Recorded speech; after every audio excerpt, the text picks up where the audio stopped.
Good morning, Mr. White. Good morning, Mrs. Hudson.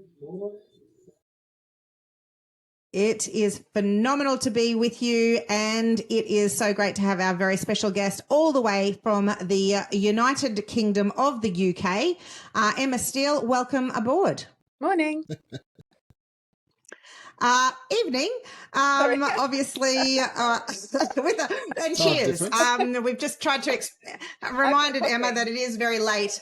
Excellent. You've got coffee. We're cheersing, and it is absolutely fabulous to have you here. And let me tell everybody a little bit about Emma Steele.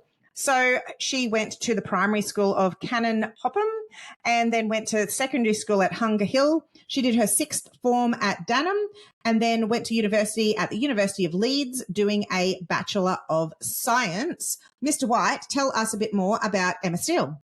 After leaving university, Emma put her degree to good use with Teach First in Grimsby as a math teacher. Then in 2014, she joined Future Leaders, where she met Jenny Thompson, who is now Executive Director for Development at Dixon's. Her time with Dixon's began in 2016 when she joined as a Vice Principal and has since been the Acting Principal, Head of School, and currently the Principal of Dixon's Trinity Academy.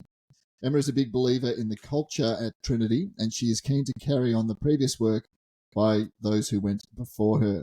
In 2023, Emma became Principal of Dixon's Music Primary as well and works in a principal role across both academies. Great to have you on board, Emma Steele. Thank you for coming. Thank you. Thank you so much. Emma, so I was telling Mr. White beforehand, and our listeners need to know that when I did my big trip to the UK last year, we went along to Dixon's Trinity Academy, and that's where I got to meet Emma and see the amazing work at her school. So I'm excited to be able to share that with our listeners in today's episode. However, first, kick us off with our very first question that we always ask our guests, which is, who is a teacher who has made a significant impact in your life, and what did they do? So I definitely need to cheat on this and name more than one person. I think it is hard to remember primary school, but I remember at secondary school, I was really lucky to go to a really great secondary school. And I think the thing that I really appreciated from so many of the teachers that I had was the level of consistency that we had when we were there.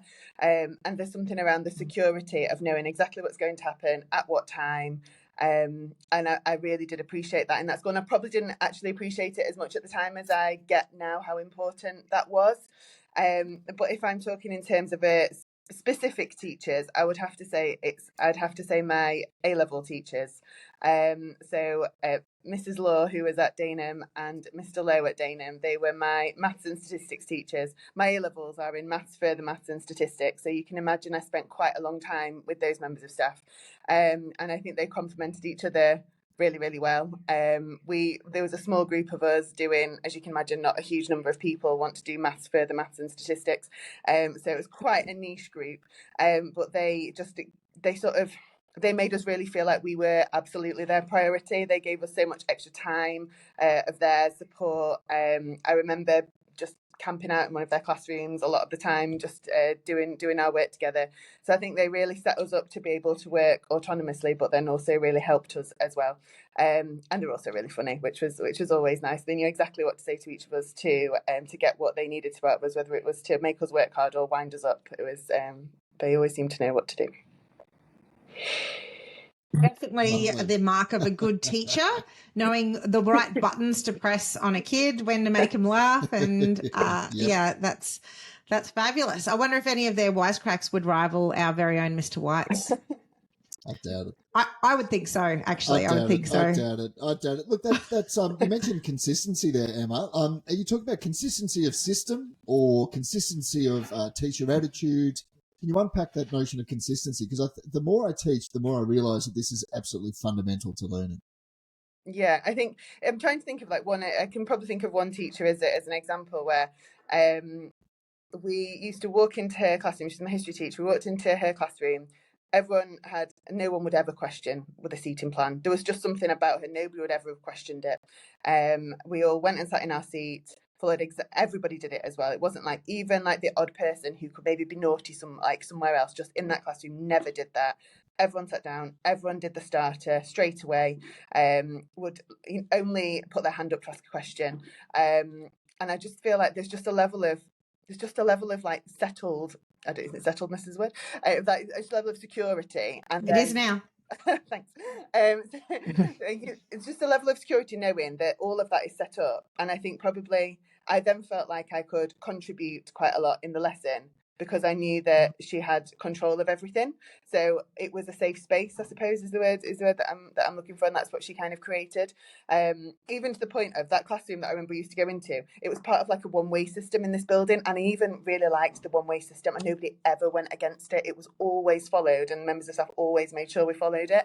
I don't know, that sounds really geeky, doesn't it? But there was just something about that was very Trinity, that looking back, I really appreciate. Yeah. And I find it very interesting, Emma, that that when I've come to your school, I see that. I see that you enjoyed that in your own schooling, and you've implemented that now in as the principal in your own school. And I'm looking forward to unpacking that a lot more. I want to know a bit more about Teach First. So we have kind of similar kind of things that we have in Australia and around the world. But can you talk to us about Teach First? It's quite an elite program, is my understanding, when you are picked to be able to do this. But can you break it down for our listeners, please? So it's a teacher training program, really, for 2 years. That you would do when you graduated university. You'll start it for the first year, you're an unqualified teacher. The second year, you are an ECT, so an early careers teacher. When I did it, the word was NQT, so as a newly qualified teacher. And after the 2 years, you can then continue in teaching. Most schools are happy to keep their Teach First participants after 2 years. Or you can go to a different school, or Teach First will support you to work in industry. I suppose that's why you do the teaching bit first, and then you go and work in industry if that is what you want to do.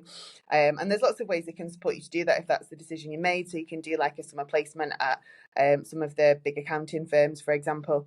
But a lot of people, I think it was 60-something% of people in my cohort, I think, stayed in teaching beyond. I think they must have measured it after 3 or 4 years. So you do your you did your Bachelor of Science, and then you go into Teach First, and you do your 2 years then to become a qualified teacher, or go back into an industry to not use that teaching degree, but do skills, something else. Yeah, I guess still skills that you've learned. Yeah. Okay. Fantastic. And then so very quickly then you have gone into Teach First, and then in 2016 you came to Dixon's as the assistant principal. So at that stage, can you talk to us a bit about how Dixon's Academy, there's a number of Dixon schools, and what the Dixon system is all about, and then what the point of difference is really for Dixon's Trinity Academy? So Dixon's Academies Trust, we've got 17 schools across like the north of England. Some of those schools are startup schools. So Trinity was a startup school. We opened in 2012 with just 112 Year 7 students. The point that I joined, those 112 Year 7 students were about to go into Year 11.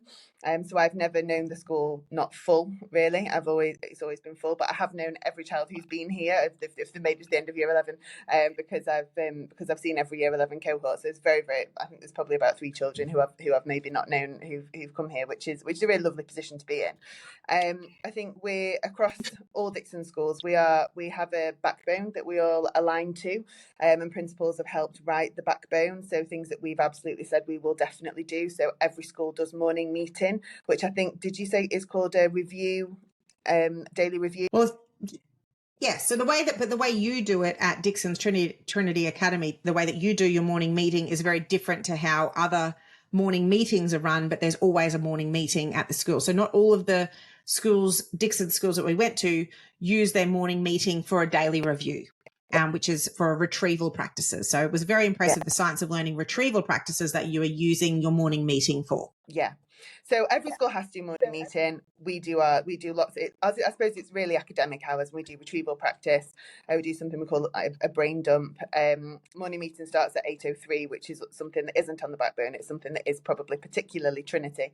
So we have really specific timings throughout the day. It just prevents drift. If we say 8 o'clock, it turns into 8-ish. It's really intentional that we say 8:03. And sometimes, I don't know whether this happened when you were here, but we had some visitors last week where it happened. The children are kind of reminded to be wherever they need to be from maybe about 10 to 8.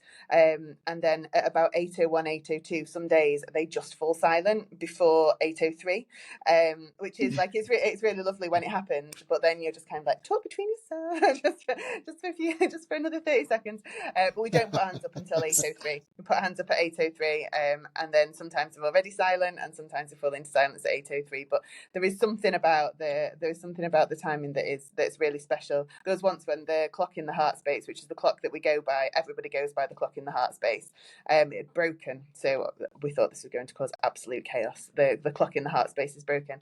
So there's a screen that we put the world's clock up on from the internet, and it also had the hour and the minutes, but it also had seconds. So it was really looked like they literally just fell silent as it gradually went to 8:03, which is probably the most impressive thing I've seen the children do without us telling them to do it.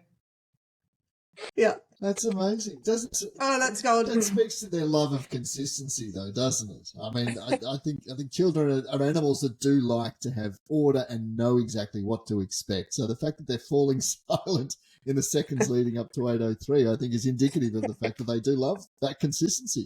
That's great. Yeah, absolutely.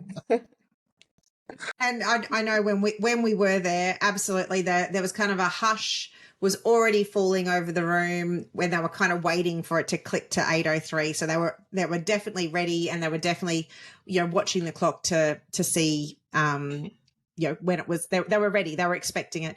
And sometimes I feel like in Australia, I don't know, some people sometimes rage against that predictability and structure.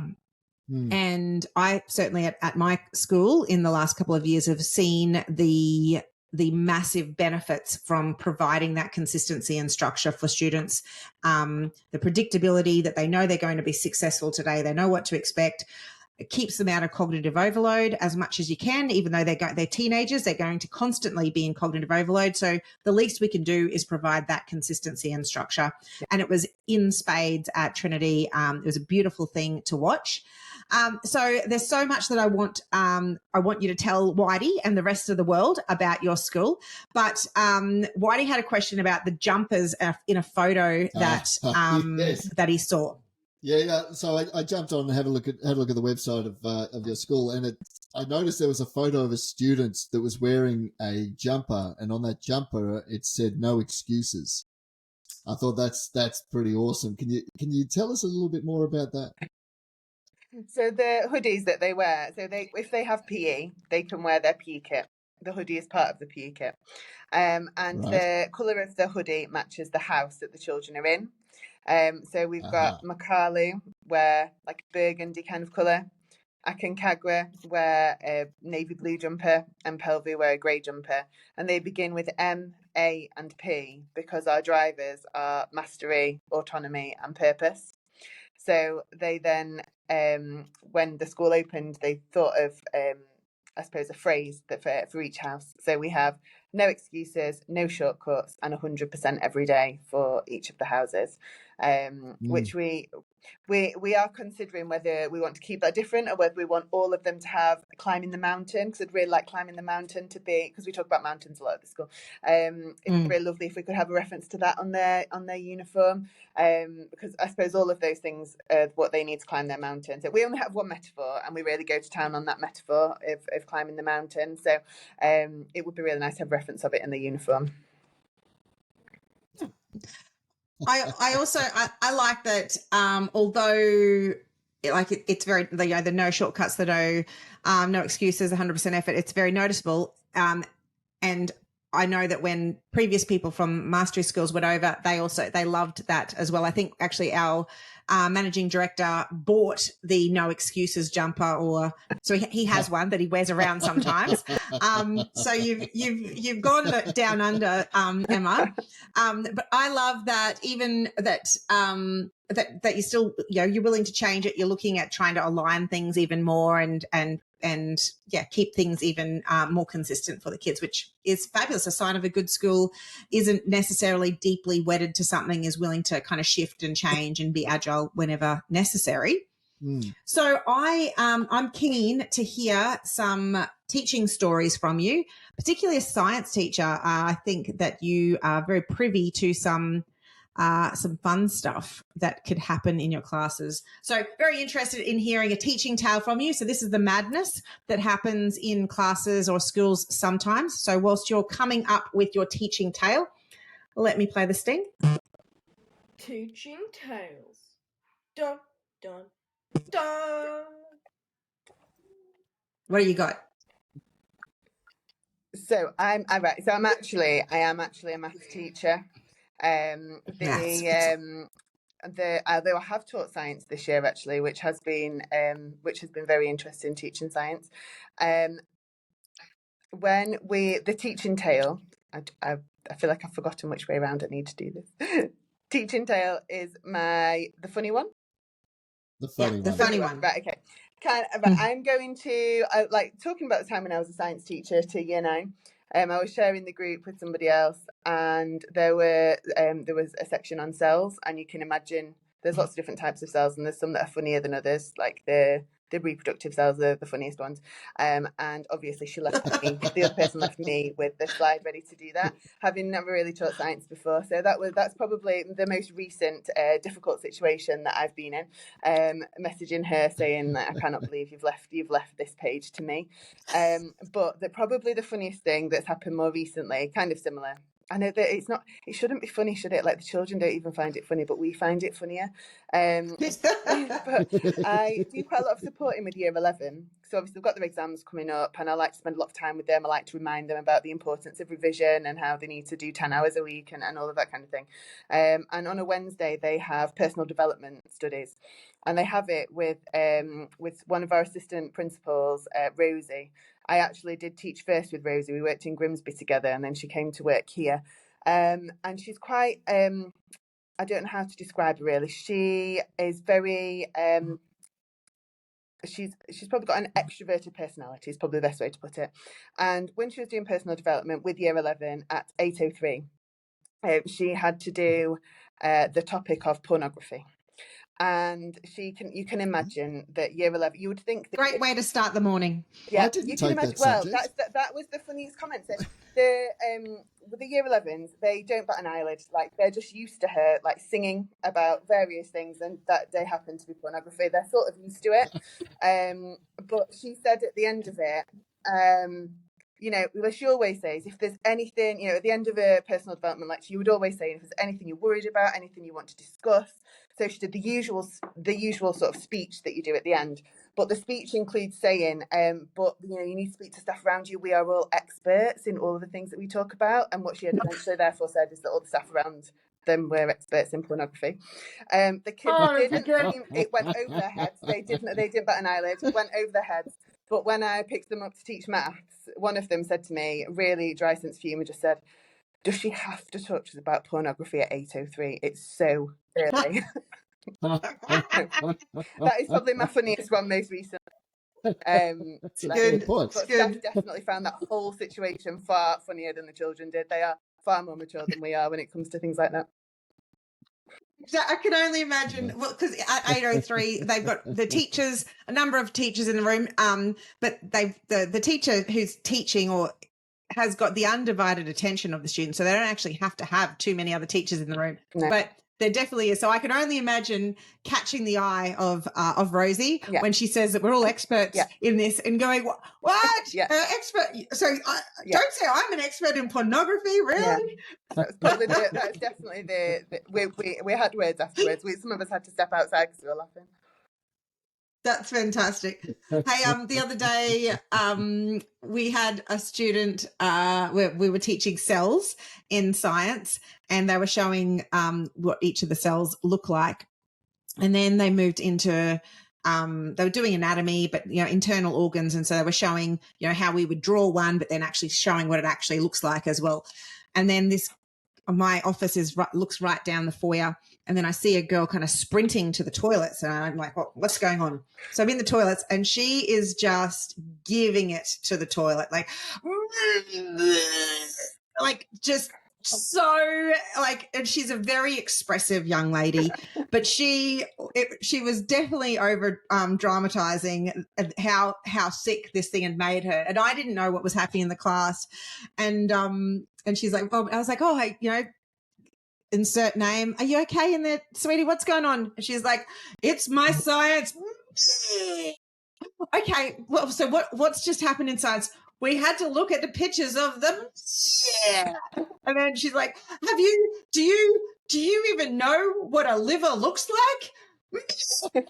I honestly, what? They'd just shown what, I don't know, but I'm not going to lie, I was definitely outside that door having a little giggle at just, come on, tell me what's going on here. You're okay. You're actually okay. You're not vomiting anything at all. You're going to be all right. It's, I reckon there are worse things around than the liver, aren't there? Oh, well, apparently, well, gosh, well, we didn't even get to the reproductive system at that stage. So I don't even know how she would have gone with that. Anyway, so tell us a magical moment, Emma. So obviously you've had this massive impact. You're running this amazing school. In fact, you're running it so well that they've actually now given you another school to run. The school next door is also now under your principalship. So we would love to hear a magical moment. So that moment where you know that you've made a difference in a student's life because of something that you've done. Magical moment.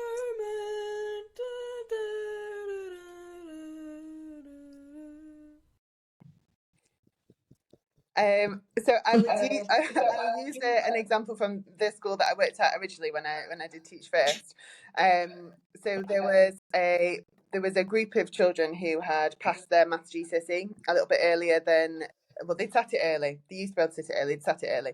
And the group of children who'd got at least a grade C at the time, the school, I think, were probably less bothered about having the best teacher on. So as a teacher of 8 weeks, they gave this class to me. And this class they were great. They were like the 10 kids who'd already got a grade C at the end of year 10, and my job was just to get them an even better grade. And when they did it, I guess maybe actually I sort of tried to treat them like my A-level teachers, I suppose, treated us. But they were great. They worked really, really hard, made really good relationships with them. And when they did their next reset, they did much better. And so they got higher grades, and they had another opportunity to sit it at the end of year 11, which some of them did. So it was really great to see them make those improvements at the time, and some of them got A's and A stars, and that was great. And then the year after, there was a slightly smaller group, but taken from that group were my first A-level class. So then I took them to lower sixth, the first year of A-levels, and then I took them into upper sixth. So I guess like the point before they went on to university, and they became my first ever A-level group that I saw through from lower sixth and upper sixth. And I really try. I suppose actually I've never really thought about it, but I suppose I did try and treat them in the way that we were when we did our A-levels. And then a few years later, it was great. There's so many stories I could tell from that period of time. I remember teaching them when they were in upper sixth, teaching them really difficult maths, period 5, and then period 6 I had year 7 group 5 of 6 groups. And I remember that my 18-year-olds, the 5 18-year-olds I had, leaving my classroom and putting their hands up for silence with me, pretending to be teachers on the way out, in year 7 listening to them. And then year 7 coming in, they were great. They used to bring me coffee all the time as well, which was also great. But a few years later, I got a few years later, I got a message from one of them, just from one of the students, and she sent me a picture of herself graduating, saying like it was just a really nice message, like saying like thank you for everything you did, and that was just that was lovely. It was really nice. Yeah. And it doesn't happen enough No, it doesn't. But it does. So sometimes, because our job is so fulfilling and we don't need the thanks, but when you get it, when you didn't, I don't know. It is a very, very, very, it's a special thing to hold on to. Definitely. I have created a folder of the good, which probably I didn't start early enough, but it is whenever I get that little note that's written from a parent or something, or if it's an email, I actually print it off now and put it in the good. that's really nice. I don't often sit down and actually read it, but sometimes when I've got another thing to put in it, something else will fall out and I have a read of it, or definitely when I am trying to remind my staff of the impact that they make, I take out my folder of the good and say, this is, and when we're being thanked, it's like for 0.2% of the good that we're actually doing. Yes. So it's good. It's important to hold on to those moments when it's tangible and you know that you made a difference. Yeah, absolutely. Definitely. Absolutely. I think it's also important to keep a hard copy as well, because like you said, Shaz, like you can keep a file of things, and if it's tangible, something might fall out and it falls across you, whereas if it's online, you sort of have to search for it. So I'm a big fan of keeping the hard copy I call it my folder of inspiration. There you go. Yep. Love it. Hey, I've got a question for both of you, Shaz, before you go on. Now, we live in a world that values flexibility and that values individual preferences, but both of you run schools that have formal expectations on students, and I mean the 803 starts, for example. How do you the culture that supports that? How do you not put people offside and make sure that people are buying in to the rules that are put in place? Do you want to go first? I'll start with you, Emma. I can go first. I'll start with you. Go. Emma, there you go. Emma. You go. Go for it, Emma. I go first. Okay. So I think you need to think about the staff, students and families. We do like a really big induction program with students. We are really honest about what we're about when we're talking to loads of Year 6 families who are choosing where they want to send their children. We say these are all the really great things about being at Trinity, but these are all the things that we do expect as well. And it's always, even from the beginning of time, that has always happened, even when the school didn't have the reputation that it's got now. Obviously, we're really lucky that we can sort of say that and still we still get probably 12 applications, 13 applications for every place. So we're really lucky that we're in that position. I think so that's families and students. With staff, we're sort of the same on a day when we're doing interviews. We say all the great things about working at Trinity and all the things that you have to agree to do. And, it's hard. Like we do a lot of work on staff wellbeing. We're about to move to a 9-day fortnight. We've done lots of things to try and be flexible with staff as well. But ultimately, when the staff are in the building, we do expect them to work really, really hard. And there's no getting away from that. That is what we expect. We plan everything out. We never do ad hoc meetings that people don't know about. Everything's planned 13 weeks in advance. You know what's coming. You know when you're going to have a lot of marking over day to day and things like that. But we're really clear about it. That's great. So that foresight and trust from students, parents, and from staff. How do you deal with it, Shaz? I can agree more. So it's largely the same thing. So we do, before anybody can enroll at our school, obviously it's a different, at our school, it's a special assistance school. Students have to be either disengaged or at risk of disengagement in the future for them to come to our school. But and with that in mind, they have to come for a tour beforehand so they can see the kids learning, the highly engaged classrooms. They see the direct and explicit instruction that we use.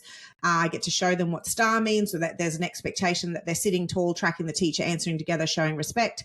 Then I do a large information session with the student and the parent have to sit through, so they understand a bit more about the science of learning, why we do what we do, and why we are not negotiable about what we're doing, and where I say to them that you're coming to this session to run a lens over your child, with your child, to go, do they want to come to the school and learn in this particular way?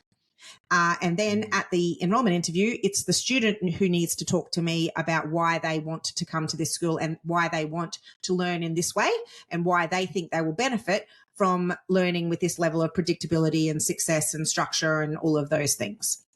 And then with our staff, we have 3 non-negotiable behaviours that we talk to them about at enrollment when we are interviewing. That is that we are agile, that we are humble, and that we are aligned. So we're very clear right from the start that the pedagogy that we use is not up for negotiation at all. We're using science of learning practices only. We only do what works with kids because they already have had a difficult enough time in education. And so we need them to be aligned with that. We need them to be agile because we're a startup. So we're going to be constantly kind of changing direction. So we want people who are okay with change. If they're not okay with change, we're very clear with that right from the start that they're going to hate working at Mastery because we have to keep on pivoting and changing to make based off the feedback that we're giving.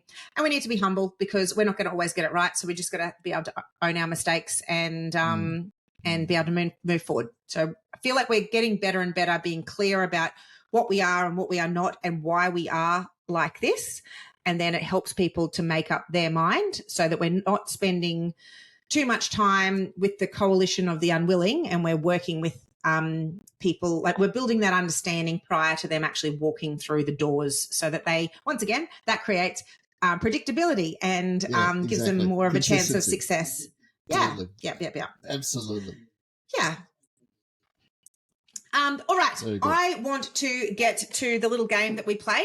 Emma, it was in your contract, of which you've agreed to play. It's called Say What? And I'm going to explain it to you. Say what? Indeed. Say what indeed. What is that I'm going to ask a question and the answer is going to be a number. And you being a maths teacher, that's going to probably be helpful or probably not because it doesn't really involve any maths whatsoever.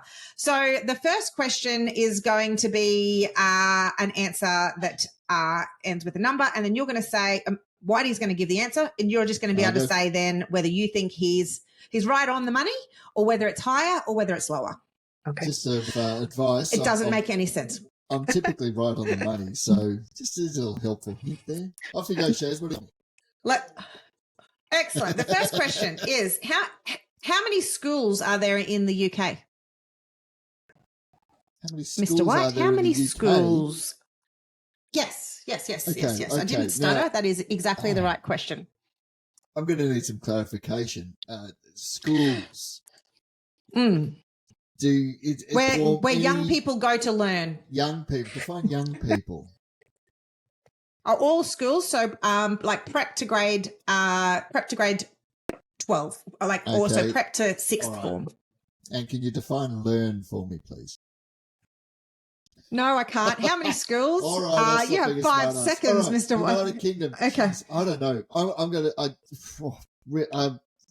200,000. 200,000 schools.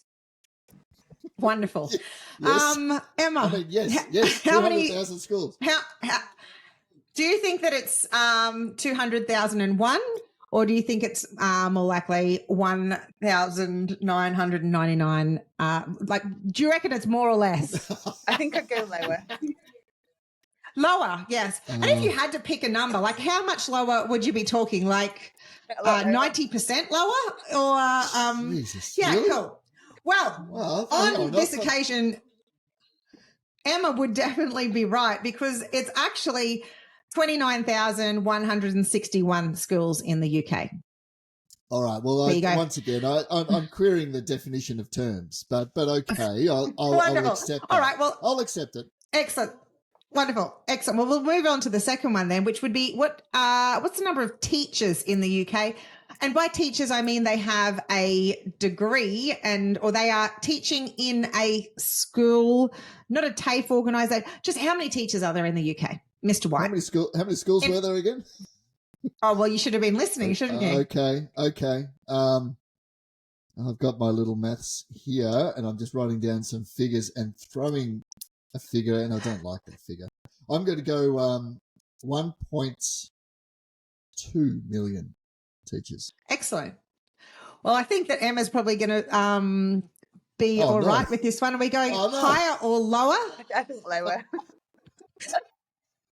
Emma's right, because there's 570,265 teachers in the UK. Hang on. 500,000 teachers in the UK and 30,000 schools. Yeah. Is that right? Yeah. So there's like, okay. Okay. Do you need me to play some thinking music while you work that one out? I'm sorry. I want to use. I know that was. That's okay. I'm going to go. Podcasting. I'm going to go to my third question because I just want to tell you about this, Emma. Oh. There is some super exciting news coming out of the Northern Territory today in Australia. So Northern Territory is like the top middle part of Australia. And so I want to know, Mr. White, how much money did the 19-year-old boy from the Northern Territory win today when he caught a fish? What? How much money did the boy in Northern Territory win when he caught a fish? The 19-year-old Indigenous boy from the Northern Territory win today from going and catching a fish? Well, I know if I go fishing, the usual rate is $1 million if I catch anything. So I'm going to say $1 million. I don't understand Emma, the would you question, say to be honest. higher or lower? I've got no idea. That sounds like quite a lot of money for catching a fish. It does. $1 million does sound like a lot of money to catch a fish. I feel Why like ask the a answer question might if be it's not a lot of less. money? Are you going higher or lower, Emma? I'd go lower, but I'm not confident on this one. Yeah. Well, you shouldn't be, because Mr. White was right on the money. The young boy from the Northern Territory today, he caught the $1 million fish. He's a self-confessed mad keen teen fisherman. He's become a millionaire overnight, reeling in Northern Territory's prized $1 million barra from the Catherine River over the weekend. It is so cool. This. They released this. Yes, they tag a fish. okay. There's one fish that was tagged quite some time ago as the $1 million fish. All of the fishermen are out there trying to catch it. And today, this awesome young kid from the Northern Territory in his homeland has caught the $1 million fish and transformed his and his family's life. Beautiful story coming out of Australia today. Now, point of order here. Yes. I might have redeemed myself, but I'd like to bring to the attention of the rule makers and the adjudicators. Response earns triple points. I don't think that if we read the fine print, of which there was never any written, it's not a last point wins. Yeah. All right. Okay. So another win for our talented guest. Well done, Emma. All right. We would just like to thank you so much again for coming and joining us. Obviously, I know from getting to have been able to visit your school and seeing the amazing work that you and your staff are doing there. So if our listeners are wanting to find out more about Dixon's Trinity, where would they go about that? And is there any way they can connect with you? Yeah, so our website is dixonsta.com. We've got a account on X, I was going to say Twitter, which is Dixon's TA. Or mine is E Steele Emma for my X account. But also, if anyone just wants to drop an email to anyone here, we've got an email account which is info@dixonsta.com, where we really have we check that every day. Fabulous. Beautiful. Wonderful. Lovely. Awesome. Well, once again, thank you so much, Emma. Please spread the word to all of the teachers, all of the 570,000 teachers in the UK that the Aussies are saying thank you very much for their service, and teachers really do change lives. So spread the word about Teachers Change Lives podcast over there as well, so that teachers can feel good about what they are doing and the impact that they're having. Thank you. And yeah, thank you. All right, Mr. White, how do people reach out to us? Well, they can get in touch with us on all of the socials, including, is email even a social? Because that's usually what you throw to me for. Teachers Change Lives podcast at gmail.com, which I believe I got correct. Yes, which Well I think done, is about Mr. the White. third time in the history of this podcast I've got it correct. We are on X, formerly known as Twitter, are we? We're on Instagram, and you can get in touch with us quite easily. Please drop us a line. Send us some teaching tales, magical moments, or if you are game enough, a wisecrack. And we'll see how you go. That's great. Awesome. Thank you, Mr. White. And thank you so much, Emma. Thanks, and Emma. And we will hear from everybody. We'll talk to everybody again next week. Fantastic. See you, Emma. Bye. See you, Emma. Bye all.